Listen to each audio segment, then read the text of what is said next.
Welcome to Hephzibah Simple Class. Today I shall be talking on Catabolite Repression. Catabolite repression is a system of gene control in some bacterial operants in which glucose is utilized preferentially over other sugars, and the metabolism of other sugars is repressed due to the presence of glucose.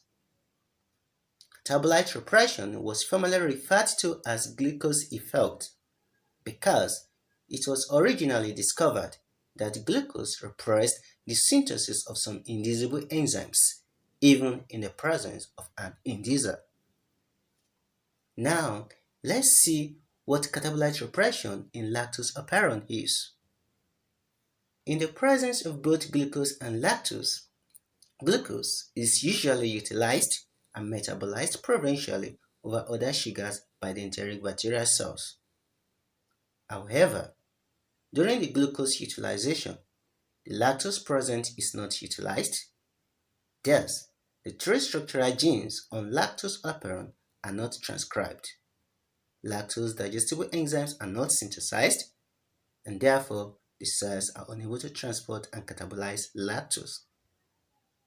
This is because glucose is usually utilized first before any other sugar.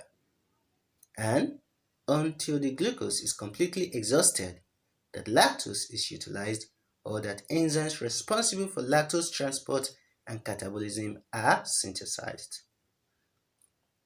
This thus explains how lactose operant is repressed even in the presence of an indicer, the lactose or allolactose. This type of repression is known as catabolite repression. Nevertheless, let's see what happens practically in what I've just said, especially when Escherichia coli is grown in limiting amounts of glucose and lactose. Here on the screen, a plot of the Escherichia coli growth rate in the presence of glucose and lactose is shown, showing a dioxic growth curve with two distinct phases of active growth. During the first phase of exponential growth, glucose is utilized as source of carbon or source of energy.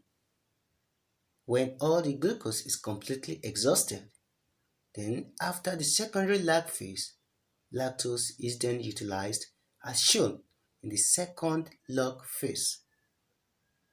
Note: the secondary lag phase is the period during which the enzyme beta-galactosidase needed to degrade lactose is induced or synthesized.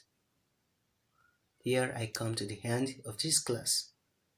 I want to acknowledge and appreciate owners and authors of every image and material used in this class. Thank you.